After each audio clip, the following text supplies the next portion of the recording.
नमस्कार, मी प्राध्यापक RP. Patil, new English school junior college Shirasgaon. विद्यार्थी मित्रांनो, आपण मागच्या तासाला अर्थशास्त्राचे इयत्ता 12वी अर्थशास्त्राचे जे काही सिलेबस आपण बघत होतो त्यातलं पहिलं प्रकरण आपण या अगोदरच्या तासाला अभ्यासलेलं आहे. ते म्हणजे सूक्ष्म अर्थशास्त्र आणि स्थूल अर्थशास्त्राचा परिचय. यातील काही भाग आतापर्यंत आपण अभ्यासलेला आहे.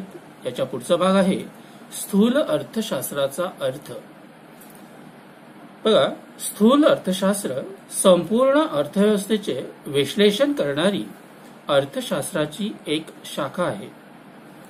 उदाहरणार्थ, एकूण रोजगार, राष्ट्रीय उत्पन्न, राष्ट्रीय उत्पादन, एकूण गुंतवणूक, एकूण उपभोग, एकूण बचत, सार्वजनिक किंमत, व्याजदर पातळी, व्यापार चक्रातील चढउतार, व्यवसायातील चढउतार इत्यादी. स्थूल अर्थशास्त्र समग्र घटकांचा अभ्यास करते. बघा, या अर्थावरून आपल्याला एक लक्षात येईल या स्पष्टीकरणावरून की स्थूल अर्थशास्त्र म्हणजे नेमकं काय. तर समग्रांचा अभ्यास म्हणजे समग्र घटकाचा अभ्यास ज्या शास्त्रामध्ये केला जात असतो त्या शास्त्राला स्थूल अर्थशास्त्र किंवा समग्र लक्ष्य अर्थशास्त्र असं म्हटलं जातं. मग यामध्ये कोणकोणत्या घटकांचा अभ्यास केला जात असतो की एकूण रोजगार. आता संपूर्ण देशातील एकूण रोजगार पातळी जी काही असते त्या एकूण रोजगार पातळीचा अभ्यास स्थूल अर्थशास्त्रामध्ये केला जातो. त्यात राष्ट्रीय उत्पन्न, देशाचे संपूर्ण देशाचे राष्ट्रीय उत्पन्न काय आहे त्या सर्व राष्ट्रीय उत्पन्नाचा एकत्रितरित्या अभ्यास कुठल्या शास्त्रात केला जात असेल तर त्या शास्त्राला सूक्ष्म अर्थशास्त्र असं म्हटलं जातं. स्थूल अर्थशास्त्र असं म्हटलं जातं. त्याचप्रमाणे एकूण गुंतवणूक, एकूण उपभोग, एकूण बचत. आता एकूण गुंतवणूक, अर्थव्यवस्थेमध्ये जेवढे काही गुंतवणूकदार असतात त्या सर्व गुंतवणूकदारांनी जेवढी काही गुंतवणूक केलेली असते त्या सर्व गुंतवणुकीला त्याची एकत्रित बेरीज, त्याच्या एकत्रित बेरजेचा अभ्यास या स्थूल अर्थशास्त्रामध्ये केला जात असतो. त्याचप्रमाणे एकूण उपभोग, देशात उपस्थित असलेले जेवढे काही उपभोक्ते असतात त्या सर्व उपभोक्त्यांची एकत्रित जी काही मागणी असते त्या सर्व मागणीवर आधारित जो काही पुरवठा असतो त्या पुरवठ्याचा अभ्यास या स्थूल अर्थशास्त्रामध्ये म्हणजेच उपभोक्त्यांनी केलेली जी काही एकूण उपभोग असेल त्या उपभोगाची बेरीज याचा देखील अभ्यास स्थूल अर्थशास्त्रामध्ये केला जातो. एकूण बचत, सर्वसाधारण किंमत, व्याजदर पातळी, व्यापार चक्रातील चढउतार म्हणजेच तेजी आणि मंदी या सर्व घटकांचा एकत्रितरित्या अभ्यास कुठल्या शास्त्रामध्ये केला जात असेल तर त्याला स्थूल अर्थशास्त्र असं म्हटलं जातं. बघा, आपल्याला काही व्याख्या अभ्यासण्यासाठी देण्यात आलेल्या आहेत.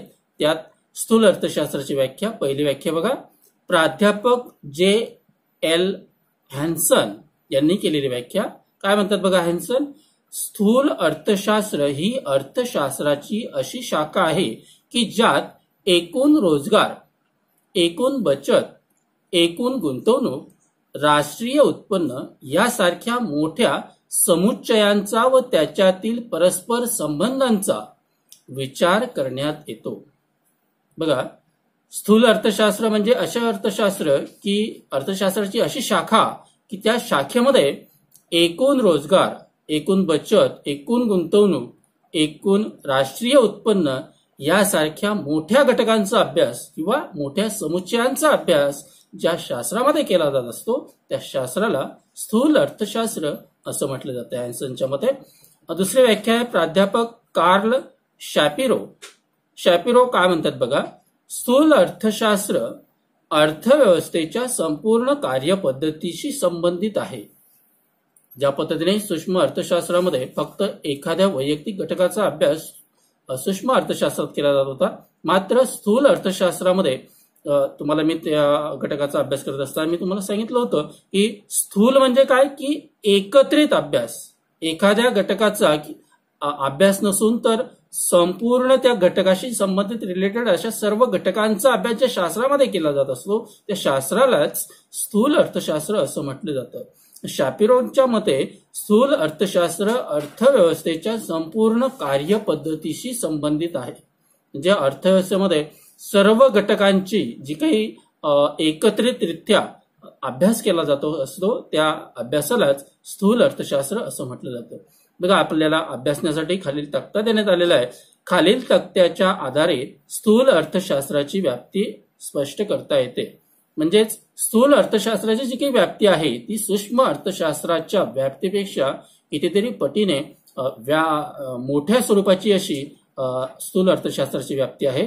बघा, डायग्राम आपल्याला देण्यात आलेली आहे, आकृती देण्यात आलेली आहे अधिक समजवण्यासाठी, जेणेकरून आपल्याला अधिक समजलं पाहिजे. बघा, स्थूल अर्थशास्त्राची व्याप्ती, त्यात मुख्यत्वे 4 मुद्दे आपल्याला देण्यात आलेले आहेत. म्हणजे कोणकोणत्या घटकांचा अभ्यास आपल्याला स्थूल अर्थशास्त्रामध्ये करावा लागणार आहे, या घटकांचा एक सारांश रूपामध्ये या तक्त्याचं आपल्याला स्पष्टीकरण करता येऊ शकतं. बघा, पहिलाच आहे उत्पन्न व रोजगार सिद्धांत. या स्थूल अर्थशास्त्रामध्ये आपल्याला उत्पन्न आणि रोजगार सिद्धांताचा अभ्यास पाहायला मिळेल. त्यातल्या त्यात सर्वसाधारण किंमत सिद्धांत व भाववाढ. सर्वसामान्य किंमत सिद्धांत म्हणजेच वस्तूची किंमत कशी ठरते, काय ठरते, कोणकोणते घटक वस्तूच्या किमतीवर परिणाम करतात, त्याचप्रमाणे भाववाढ कशी होते, भावघट कशी होते, या सर्व घटकांचा अभ्यास आपल्याला स्थूल अर्थशास्त्रामध्ये अभ्यासाला मिळणार आहे. आर्थिक वृद्धी व विकासाचे सिद्धांत, तसेच विभाजनाचा समग्रलक्षी सिद्धांत, अशा पद्धतीने हे 4 मुद्दे आपल्याला स्थूल अर्थशास्त्रामध्ये अभ्यासता येणार आहेत. त्यातच उत्पन्न व रोजगार सिद्धांत याच्यामध्ये 2 भाग करण्यात आलेले आहेत. एक म्हणजे उपभोग फलनाचा सिद्धांत आणि दुसरा गुंतवणूक सिद्धांत. आणि या दोघांचा एकत्रित व्यापार चक्रांचे सिद्धांत या स्थूल अर्थशास्त्रामध्ये आपल्याला अभ्यासायचे आहेत. त्यातला पहिला आहे उत्पन्न व रोजगार सिद्धांत. बघा, पुस्तकामध्ये स्थूल अर्थशास्त्र राष्ट्रीय उत्पन्न आणि रोजगार पातळी यांच्या निश्चितीचे विश्लेषण करते. आता स्थूल अर्थशास्त्र कशाचे विश्लेषण करत असते, म्हणजे कशाचा अभ्यास करत असते, तर अर्थव्यवस्थेतील म्हणजेच भारतीय अर्थव्यवस्थेतील जे काही राष्ट्रीय उत्पन्न आणि रोजगार पातळी आहे, या रोजगार पातळीचा आणि राष्ट्रीय उत्पन्नाचा या 2 महत्वाच्या घटकांचा अभ्यास आपल्याला स्थूल अर्थशास्त्रामध्ये अभ्यासावा लागतो. तसेच अभ्यासण्यासाठी आपल्याला मिळत असतो. तसेच उत्पन्न म्हणजे काय, की विविध वस्तू व सेवा निर्मिती केल्यानंतर त्यापासून आपल्याला किती उत्पन्न मिळतं, त्याच पद्धतीने विविध वस्तू व सेवांचं उत्पादन केल्यानंतर त्याची विक्री केल्यानंतर आपल्याला वस्तू स्वरूपामध्ये किंवा पैशाच्या स्वरूपामध्ये किती उत्पन्न प्राप्त होतं, यावरून आपल्याला उत्पादन काढता येत असतं. त्याचप्रमाणे बेरोजगार पातळीतील बदल, म्हणजे रोजगाराची संख्या किती आहे, बेरोजगार किती आहेत, यावरून आपल्याला याच्या चढ उतारावरून आपल्याला त्याची कारणे किंवा त्याच्या कारणांची मीमांसा आपल्याला करता येत असते. रोजगार पातळी कशी निश्चित केली जाते हे समजून घेण्यासाठी उपभोग फलन आणि गुंतवणूक फलन यांचा अभ्यास करावा लागतो. बघा, रोजगार पातळी अर्थव्यवस्थेमध्ये पूर्ण रोजगार पातळी आहे ती अपूर्ण रोजगार पातळी आहे किंवा कमी रोजगार लोकांना प्राप्त होतो, या सर्व घटकांचा अभ्यास आपल्याला करत असताना उपभोग फलन आणि गुंतवणूक फलन याचा अभ्यास करत असताना आपल्याला या रोजगार पातळीच्या विषयी आपल्याला एक निश्चित अशी एक समज आपल्याला मिळत असते की जेणेकरून अर्थव्यवस्थेमध्ये रोजगार किती प्रमाणात आहे. व्यवसायातील बदलांचे सिद्धांत हा उत्पन्न व रोजगार सिद्धांताचा एक भाग आहे. म्हणजेच व्यवसायातील बदलाचे सिद्धांत, व्यवसाय करत असताना प्रत्येक व्यावसायिक हा मागणी आणि पुरवठा यांच्यातील संतुलनानुसार आपल्या वस्तूचं उत्पादन हा करत असतो. त्यानुसार त्याला रोजगार पातळी अर्थव्यवस्थेमध्ये कशी आहे त्यानुसारच तो त्या वस्तूचं उत्पादन करत असतो. त्यानुसार त्याला व्यवसायातील बदलाचे सिद्धांत हा उत्पन्न व रोजगार सिद्धांताचा एक भाग आहे. दुसरा मुद्दा आहे सर्वसाधारण किंमत पातळी सिद्धांत. स्थूल अर्थशास्त्र सर्वसाधारण किंमत पातळी कशी निश्चित होते आणि त्यातील चढ उतारांची कारणे याविषयी विश्लेषण करते.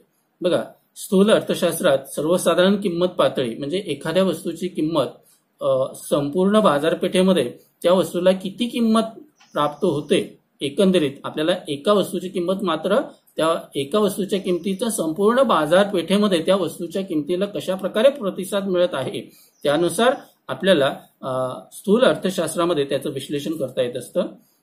तेजी व मंदी सामान्य पातळीमुळे निर्माण होणाऱ्या बदलाचे विश्लेषण करते. त्याच पद्धतीने अर्थव्यवस्थेमध्ये तेजीची परिस्थिती आहे किंवा मंदीची परिस्थिती हे आपल्याला कशावरून कळत असतं की ज्या अर्थव्यवस्थेमध्ये अस्तित्वात असलेल्या वस्तू व सेवांच्या ज्या काही किमती आहेत त्या वस्तू व सेवांच्या किमतीतील चढ उतारानुसार आपल्याला अर्थव्यवस्थेमध्ये तेजी आहे की मंदी आहे हे सुद्धा आपल्याला स्थूल अर्थशास्त्रामध्ये अभ्यासता येत असतं. ते कशाच्या मार्फत तर सर्वसाधारण किंमत पातळी सिद्धांतांच्या मार्फत. तेजी आणि मंदीने निर्माण होणाऱ्या समस्यांमुळे सर्वसाधारण किंमत पातळीचा अभ्यास महत्वपूर्ण ठरतो. तिसरा मुद्दा आहे आर्थिक वृद्धी व विकासाची सिद्धांत. बघा, स्थूल अर्थशास्त्रात विकसित आणि विकसनशील देशातील आर्थिक वृद्धी व विकासासंबंधित सिद्धांताचा अभ्यास होतो. स्थूल अर्थशास्त्रात विकसित, आता प्रत्येक देशाचे एक विकासाच्या दृष्टिकोनातून प्रकार आपल्याला पाडलेले दिसून येत असतात अर्थव्यवस्थेमध्ये, प्रत्येक देशाच्या अर्थव्यवस्थेमध्ये. तर विकसनशील, विकसित, प्रगती, अविकसनशील किंवा विकासाच्या दृष्टीने मार्गक्रमण करणारी अशी प्रत्येक देशाची अर्थव्यवस्था असते. त्यानुसार आर्थिक वृद्धी व विकासासंबंधित सिद्धांताचा समावेश होतो. त्यात अल्प विकास आणि दारिद्र्य यांची कारणे व कार्यपद्धतीचे स्पष्टीकरण केले जाते. तसेच आर्थिक वृद्धी व विकासाचा वेग वाढविण्याची व्यूहरचना सुचविली जाते.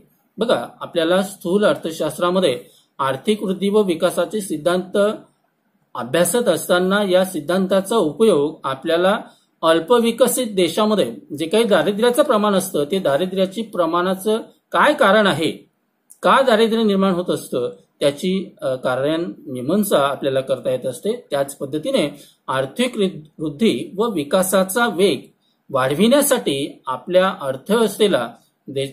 अर्थव्यवस्थेला त्या देशाचे जे काही शासन असेल त्या शासनाच्या मार्फत आपल्याला त्या देशाची आर्थिक स्थिती ही चांगल्या पद्धतीने त्याची व्यूहरचना करण्यासाठी या सूक्ष्म अर्थशास्त्र, स्थूल अर्थशास्त्राचा उपयोग चांगल्या पद्धतीने आपल्याला करता येऊ शकतो. चौथा मुद्दा आहे विभाजनाचा समग्रलक्षी सिद्धांत. स्थूल अर्थशास्त्रीय सिद्धांत एकूण राष्ट्रीय उत्पन्नातील खंड, वेतन, व्याज व नफा यांच्याशी संबंधित सापेक्ष भागाशी निगडीत आहे. आता बघा, चौथ्या मुद्द्यामध्ये विभाजनाचा समग्रलक्षी सिद्धांत म्हणजेच अर्थव्यवस्थेत अस्तित्वात असलेले जे काही उत्पादनाचे 4 घटक असतात, भूमी, श्रम, भांडवल आणि संयोजक, हे 4ही घटक यांच्याशी संबंधित जे काही सापेक्ष मागणी निगडीत असते. म्हणजे या 4ही घटकांना अर्थव्यवस्थेमध्ये कशा पद्धतीने सापेक्ष मागणी आहे किंवा निरपेक्ष मागणी आहे यावरून आपल्याला त्या देशाची अर्थव्यवस्था विकासाच्या दृष्टीने मार्गक्रमण करते किंवा नाही, यासाठी आपल्याला देशाचा जर विकास घडवून आणायचा असेल, अर्थव्यवस्थेला जर तेजीची स्थिती आपल्याला आणायची असेल तर त्यासाठी आपल्याला विभाजनाचा जो काही समग्रलक्षी सिद्धांत आहे त्याचा अभ्यास आपल्याला स्थूल अर्थशास्त्रामध्ये अभ्यासता येत असतो. हे झालं आपल्याला स्थूल अर्थशास्त्राची व्याप्ती. यानंतरचा जो काही मुद्दा आहे स्थूल अर्थशास्त्राची वैशिष्ट्ये. तुम्हाला मी मागच्या तासामध्ये सांगितलं होतं की वैशिष्ट्य म्हणजे नेमकी काय, तर त्या घटकाविषयी सारांश रूपामध्ये काही मुद्द्यांचं स्पष्टीकरण म्हणजेच काय, वैशिष्ट्ये.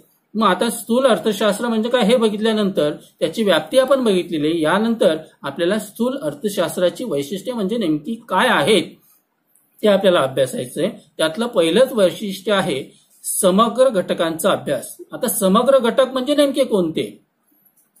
समग्र म्हणजे सर्व घटक. समग्राचा अर्थ काय होतो? सर्व घटक. मग सर्व घटक म्हटल्यानंतर त्याचं स्वरूप हे मोठ्या स्वरूपामध्ये होऊन जात असतं. म्हणून समग्र घटकांचा अभ्यास ज्या शास्त्रामध्ये केला जात असतो त्या शास्त्राला स्थूल अर्थशास्त्र असं म्हटलं जातं. स्थूल अर्थशास्त्र संपूर्ण अर्थव्यवस्थेचा अभ्यास करते. बघा, सूक्ष्म अर्थशास्त्रात एखाद्या घटकाचा अभ्यास केला जात होता, मात्र स्थूल अर्थशास्त्रामध्ये अर्थव्यवस्थेचा अभ्यास हा जो काही मोठा घटक असतो त्याला आपण संपूर्ण अर्थव्यवस्था असं म्हणतो. या संपूर्ण अर्थव्यवस्थेचा अभ्यास या स्थूल अर्थशास्त्रात केला जात असतो. मग संपूर्ण अर्थव्यवस्था म्हणजे नेमकी कोणकोणते मोठमोठे घटक, तर उदाहरणार्थ राष्ट्रीय उत्पन्न, राष्ट्रीय उत्पादन, राष्ट्रीय रोजगार, सर्वसाधारण किंमत पातळी, व्यापार चक्र इत्यादी. बघा, हे जे काही मुद्दे आहेत, या ज्या काही संकल्पना आहेत, या संकल्पना खूप व्यापक स्वरूपाच्या अशा आहेत. या व्यापक स्वरूपाच्या किंवा आंतरराष्ट्रीय स्वरूपाच्या ज्या काही संकल्पना आहेत, या संकल्पनांचा अभ्यास आपल्याला कुठल्या शाखेमध्ये करता येत असेल तर त्या शाखेलाच स्थूल अर्थशास्त्र किंवा समग्र लक्ष्य अर्थशास्त्र असं म्हटलं जातं. दुसरा मुद्दा आहे उत्पन्न सिद्धांत. स्थूल अर्थशास्त्र राष्ट्रीय उत्पन्नाची संकल्पना, त्यांचे विविध घटक, मापन पद्धती आणि सामाजिक लेखांकनाचा अभ्यास करते. ते एकूण मागणी व एकूण पुरवठ्याशी संबंधित आहे. बघा, अर्थशास्त्र, स्थूल अर्थशास्त्रामध्ये राष्ट्रीय उत्पन्नाची संकल्पना, त्यांचे विविध घटक, त्यातल्या त्यात मापन पद्धती आणि सामाजिक लेखांकनांचा अभ्यास या स्थूल अर्थशास्त्रामध्ये केला जात असतो.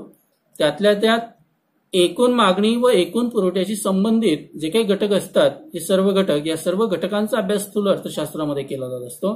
तसेच राष्ट्रीय उत्पन्नातील चढउतार म्हणजेच तेजीमंदी, व्यापार चक्रातील तेजीमंदी यांच्या कारणांचे व बदलांचे स्पष्टीकरण आपल्याला या स्थूल अर्थशास्त्रात बघायला मिळते.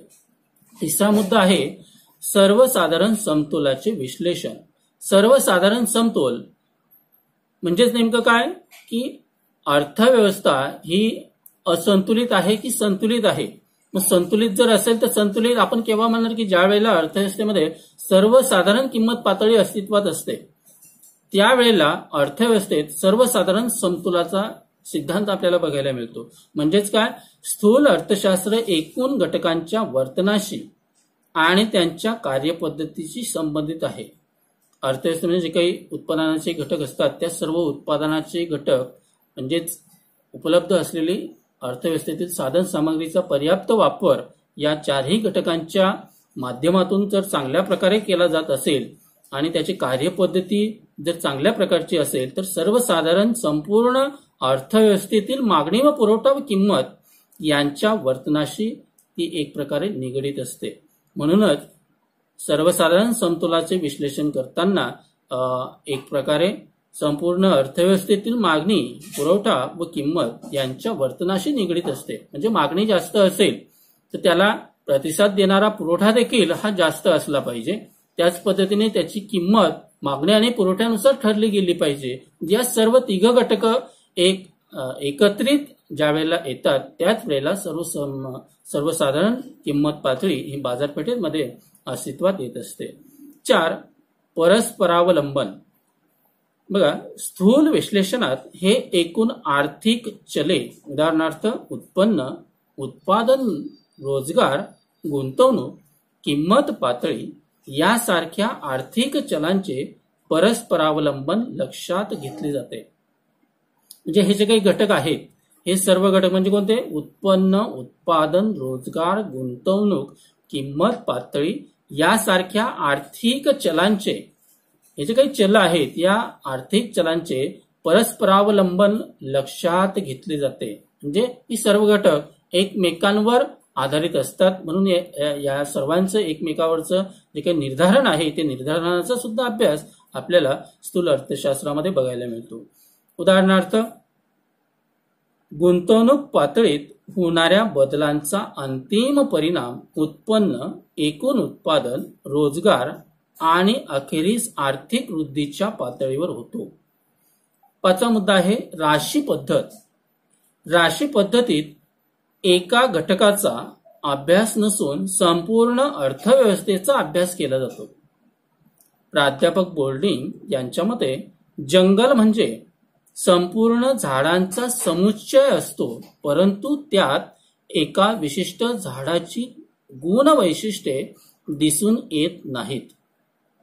यातून सूक्ष्म अर्थशास्त्र व स्थूल अर्थशास्त्रास यामधील फरक दाखविला जातो. म्हणजे याचाच अर्थ राशी पद्धतीचा अवलंब करून स्थूल अर्थशास्त्र आणि समग्र लक्ष्य अर्थशास्त्र किंवा स्थूल अर्थशास्त्र, सूक्ष्म अर्थशास्त्र आणि स्थूल अर्थशास्त्र या दोघातील फरक आपल्याला, जसं बोल्डिंग यांनी जे काही उदाहरण देण्यात आलेलं आहे की जंगलामध्ये अनेक झाडे असतात, मात्र त्या सर्व झाडांचा अभ्यास न करता सूक्ष्म शास्त्रामध्ये एखाद्या झाडाचा अभ्यास केला जात असतो, मात्र स्थूल अर्थशास्त्रामध्ये संपूर्ण जंगलात अस्तित्वात असलेल्या झाडांचा अभ्यास आपल्याला अभ्यासता येत असतो. बघा, 6वा मुद्दा आहे वृद्धीचे प्रारूप. स्थूल अर्थशास्त्रात आर्थिक वृद्धी व आर्थिक विकासातील विविध घटकांचा सहभाग अभ्यासला जातो. स्थूल अर्थशास्त्र वृद्धीची प्रारूपे विकसित करण्यासाठी उपयुक्त ठरते. आर्थिक विकासाच्या अभ्यासासाठी ही प्रारूपे उपयोगी ठरतात. विकासाच्या वृद्धी अभ्यासासाठी उदाहरणार्थ मूलभूत व अवजड उद्योगांवर भर देणारे महालनोबिस वृद्धी प्रारूप. बघा, वृद्धीची जी काही प्रारूपे आहेत, या वृद्धीच्या प्रारूपांमध्ये विकसित प्रारूपे यांची उपयुक्तता आपल्याला अभ्यासता येते. त्यातल्या त्यात आर्थिक विकासाच्या अभ्यासासाठी प्रारूपे उपयोगी ठरतात. ही प्रारूपे विकासाची वृद्धी अभ्यासासाठी उदाहरणार्थ मूलभूत व अवजड उद्योगांवर जी भर देण्यात आलेली असते त्या महालनोबिस वृद्धी प्रारूप त्याला म्हटलं जातं. 7वा मुद्दा आहे सर्वसाधारण किंमत पातळी. स्थूल अर्थशास्त्रात सर्वसाधारण किंमत पातळी निश्चिती व त्यातील बदल यांचा अभ्यास असतो. बघा, स्थूल अर्थशास्त्रात सर्वसाधारण किंमत पातळी आणि या सर्वसाधारण किंमत पातळी म्हणजेच काय, अर्थव्यवस्थेतील सद्यस्थितीत उत्पादित केलेल्या सर्व वस्तू व सेवांच्या किमतीची सरासरी होय. म्हणजे अर्थव्यवस्थेमध्ये जी काही मागणी आणि पुरवठ्यानुसार जी काही वस्तूची किंमत ठरत असते तिलाच आपण सर्वसाधारण किंमत पातळी असं म्हटलं जातं. ही किंमत पातळी ठरवत असताना आपल्याला वस्तू व सेवांच्या किमतीची जी काही सरासरी येत असते त्या सरासरीलाच सर्वसाधारण किंमत पातळी असं म्हटलं जातं. 8वा मुद्दा आहे धोरणाभिमुख. आता धोरणाभिमुख म्हणजेच काय की लॉर्ड केन्स यांच्या मते स्थूल अर्थशास्त्र हे आर्थिक समस्या सोडविणाऱ्या धोरणांची चर्चा करणारे शास्त्र आहे. उदाहरणार्थ भाववाढ नियंत्रण, रोजगार निर्मिती, अर्थव्यवस्थेला मंदीतून बाहेर काढणे इत्यादी. बघा, लॉर्ड केन यांच्या मते स्थूल अर्थशास्त्र हे आर्थिक समस्या सोडविणाऱ्या धोरणांची चर्चा करणारे शास्त्र आहे. लॉर्ड केन्स काय म्हणतात बघा, स्थूल अर्थशास्त्र म्हणजे अशा प्रकारचं शास्त्र आहे की ते अर्थव्यवस्थेमध्ये जे काही आर्थिक प्रश्न निर्माण होत असतात या आर्थिक प्रश्नांची सोडवणूक आपल्याला कशा पद्धतीने करता येऊ शकते याची एक पद्धत, याचे एक विश्लेषण आपल्याला स्थूल अर्थशास्त्रामध्ये लॉर्ड केन्स यांच्या मते आपल्याला अभ्यासता येतं. उदाहरणार्थ बघा, आता कोणकोणत्या मुद्द्यांचा आपल्याला आर्थिक समस्या सोडविण्यासाठी त्याचा वापर आपल्याला करता येत असतो किंवा त्याची चर्चा आपल्याला स्थूल अर्थशास्त्रामध्ये अभ्यासता येते. उदाहरणार्थ भाववाढ नियंत्रण. आता वस्तू व सेवांची किंमत का वाढते, त्याच्या पाठीमागे काय कारण आहेत, कोणते घटक त्याला जबाबदार असतात की ज्यामुळे वस्तू व सेवांच्या किमती वाढतात, म्हणजे अर्थव्यवस्थेमध्ये तेजीची परिस्थिती निर्माण का झालेली आहे, या घटकांचा आपल्याला अभ्यास हा स्थूल अर्थशास्त्रात बघायला मिळत असतो. स्थूल अर्थशास्त्राचा अभ्यास आपण ज्या वेळेला करणार, स्थूल अर्थशास्त्र ज्या वेळेला आपण अभ्यासणार त्यावेळेला आपल्याला भाववाढ कशामुळे होते ती नियंत्रित कशा पद्धतीने करता येऊ शकते यासाठी आपल्याला स्थूल अर्थशास्त्रात त्याचा अभ्यास आपल्याला करायला मिळणार असतो. रोजगार निर्मिती. अर्थव्यवस्थेमध्ये पूर्ण रोजगार पातळी अस्तित्वात आहे की अपूर्ण रोजगार आहे. मग अर्थव्यवस्थेमध्ये जर पूर्ण रोजगार पातळी ही जर असेल तर अर्थव्यवस्थेत वस्तू व सेवांच्या किमती या वाढलेल्या असतात, म्हणजेच अर्थव्यवस्थेमध्ये तेजीची परिस्थिती निर्माण झालेली असते. मग ही तेजीची परिस्थिती सदा सर्व काळ अस्तित्वात नसते, तर काही काळापुरती अल्प काळापुरती ही तेजीची परिस्थिती असते आणि ह्या तेजीची परिस्थिती अर्थव्यवस्थेच्या दृष्टिकोनातून फारशी जास्त वेळेसाठी फायदेशीर ठरत नसते. म्हणून देशाच्या जी काही अर्थव्यवस्था असते, देशाचं जे काही शासन असतं, देशाच्या शासनाला ही तेजीची परिस्थिती, ही भाववाढ नियंत्रित करावी लागत असते. म्हणून त्यासाठी आपल्याला भाववाढ कशा पद्धतीने नियंत्रित करता येईल यासाठी सूक्ष्म अर्थशास्त्र मदत करत असतं. रोजगार निर्मिती, अर्थव्यवस्थेला मंदीतून बाहेर काढणे इत्यादी घटकांचा, म्हणजे अर्थव्यवस्थेमध्ये रोजगार निर्मिती कशा पद्धतीने वाढवता येऊ शकते उद्योगधंद्यांची वाढ जर केली तर अर्थव्यवस्थेत आपोआप रोजगार पातळी ही वाढू शकते.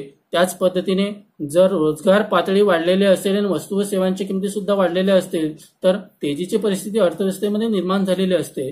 म्हणजेच तेजीची आणि मंदीची परिस्थितीतून बाहेर काढण्यासाठी आपल्याला धोरणाभिमुख जे काही धोरणं आपल्याला घेता येत असतात त्या धोरणं ठरवत असताना आपल्याला स्थूल अर्थशास्त्राचा उपयोग हा चांगल्या पद्धतीने करता येत असतो. म्हणून मित्रांनो बघा, आपण या तासामध्ये स्थूल अर्थशास्त्राचा अर्थ, स्थूल अर्थशास्त्राच्या व्याख्या, स्थूल अर्थशास्त्राची वैशिष्ट्ये अभ्यासलीत. तुर्तास आपण इथे थांबूयात आणि पुढील व्हिडिओमध्ये किंवा पुढील लेक्चरमध्ये आपण या पुढचं अभ्यासणार आहोत. तुर्तास धन्यवाद.